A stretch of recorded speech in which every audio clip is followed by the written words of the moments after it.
In this video, we're going to talk about Spawn's deadly new upgrade revealed, and it came from vampires.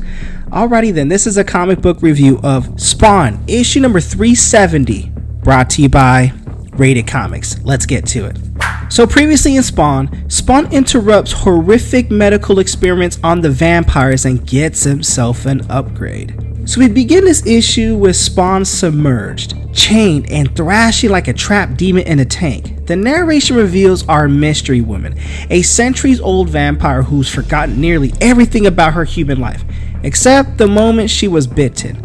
As she watches Spawn, she's stunned, because in all her years, she's never seen a Hellspawn behave like this. Something is changing inside of him, something violent, primal, and completely unpredictable.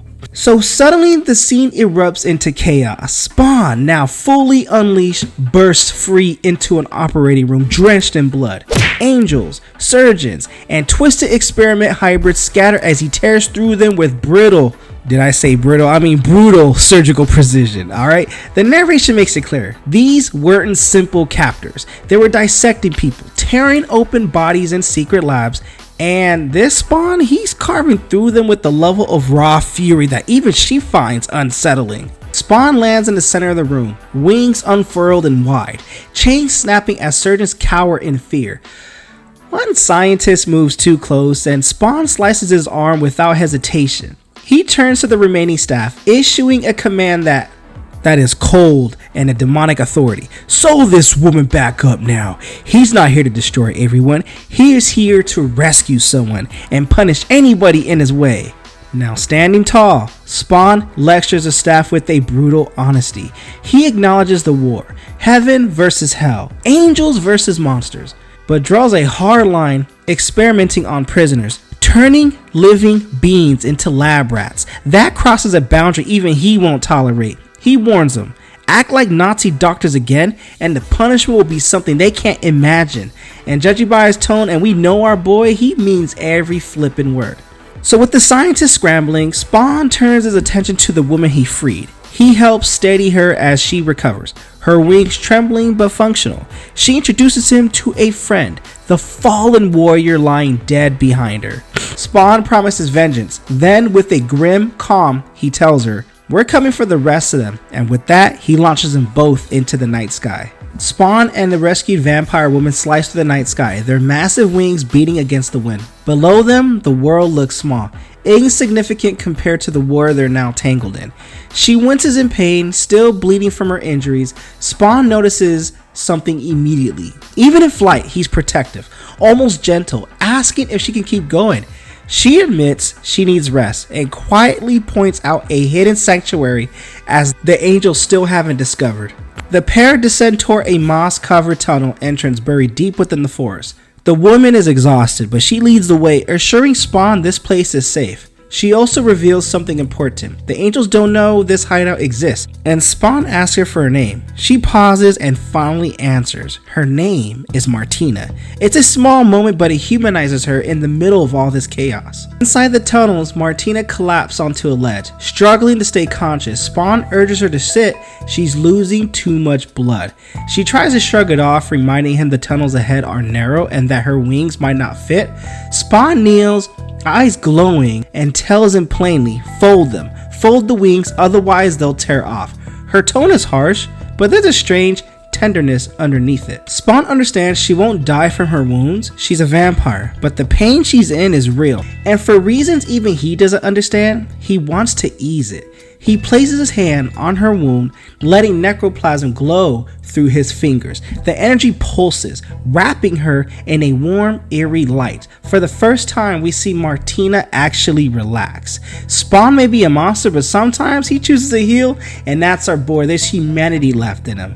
Now we go to Africa, far from the chaos in the labs. Near the Congo Basin, two hunters track prey through the tall grass, unaware their path is leading them towards something terrifying. They follow a lion into a cave, expecting a quick kill and maybe some dinner, but instead, they're greeted by an impossible sight. Mountain of bones, hundreds of skulls from creatures they can't even identify. Whatever lives in this cave is beyond anything they've ever seen. So deeper into the cavern, the hunters whisper among themselves, terrified. These skulls aren't from any animal they know. Some look twisted, mutated, and just plain wrong. But before they can make sense of it, a blinding flash erupts behind them. They shield their eyes, but when the light fades, two figures stand in the cave. It's two demon, monstrous aliens that must be Sin's followers. They're monstrous and alien, and they are clearly powerful. The hunters panic, realizing instantly, these are no gods, these are demons. The intruders don't hesitate. With a chilling calmness, they ask the hunters why they've come, and the hunters try to flee, scrambling through the bones, but one is blasted with energy, his body dissolving in the green beam. The other bolts deeper into the darkness, screaming for help, but he's not alone in that cave. A lion, the same one they were tracking, pounces from the shadows. Its roar is drowned out by the sound of tearing flesh. By the time silence returns, nothing remains. Back with Toxin and her partner, the one with the Medusa-looking head with all them snakes on it, that's Toxin, they search through the massive bone piles for a very specific piece.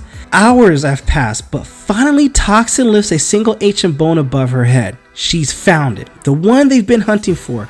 Her partner praises her instantly for it. You did it, baby. Yeah, baby. But moments later, they present it to Master Sin, and Sin, towering in his green armor, congratulates them both. Whatever this bone is, it's powerful enough to change the entire war. Across the world in New York, another player steps to the board, and this one is Bludd, the Vampire King. He stares over the city, frustrated that his people have fallen back to the bottom of the food chain ever since the super beings regained their power. Less than a month ago, vampires ruled, and now they're prey again. They're some punk asses now. He senses Spawn entering the room before he even turns. With a bitter smirk, he simply says, I knew you'd come. Spawn steps from the shadows, chain rattling behind him, but he's not here to fight. He's not here for smoke. At least not yet. But Bludd questions him. But Spawn cuts straight to the point. He's here to wake Bludd up because heaven and hell don't see vampires as a species. They see them as pests that need to be erased. The world is shifting, and the supernatural powers are preparing to wipe out everything they don't control. Bludd brushes it off, claiming domination is nothing new, but this time it is different. Spawn challenges Bludd's arrogance, calling out the way he abandoned his people the moment they lost their powers. Bludd snaps back like, boy, you don't talk to me like that. I can take care of myself. He doesn't need Spawn's pity. But Spawn isn't offering pity. He's offering a warning. The angels and demons want them divided. They want every faction clawing at each other's throats. It keeps the war going. It feeds their agenda. Bludd growls that vampires have survived thousands of years of oppression, and they'll survive it again. Spawn doesn't flinch. He tells Bludd he's wrong, dead wrong. Then, as if he's ripping open the truth, Spawn reveals something new. Massive wings. Wings taken from an angelic soldier. Bludd recoils in disbelief. The wings are torn, bloody, stolen trophies. Spawn explains he picked them up after the angels amputated them from one of Bludd's own warriors. Bludd is forced to face the reality. Heaven and hell aren't playing games anymore. They're escalating it. Bludd raises a brow and asks the real question, what do you want from me? Spawn's eyes narrow. He wants vengeance. Pure, focused, unstoppable vengeance. The angels have spilled enough innocent blood, tortured enough civilians, and murdered countless beings in the shadows. Spawn wants Bludd's army aligned with this mission. Not servitude, not surrender. A shared enemy and a shared purpose. The alliance forms in a single breath. Bludd steps forward, wings unfurled, energy humming in his veins. Spawn orders him to lead the way. Bludd leaps through a shattered window, taking flight into the sky. Spawn follows immediately, his massive wings stretching across the cityscape. For the first time, the Vampire King and the Hellspawn move as a united force. Their war starts now. Flying together, Predator and monster vanish into the storm clouds, and with that final moment, the stage is set for the next chapter. And that is the end of Spawn issue number 370. What you guys think of this comic book? Comment below, let me know. Spawn 370 unleashes one of the wildest twists we've seen in years. Spawn isn't just evolving, he's adapting. Those wings and those power spikes and that rage boiling underneath the surface, yeah, he's pissed. And with Bludd at his side, the rules of this war just changed permanently. Don't forget to check out RatedComics.com for some really cool limited print limited print, Rated Comics exclusives to add to your comic book collection. Support the art, support the industry. And with all that being said, thank you again for watching. Till the next upload.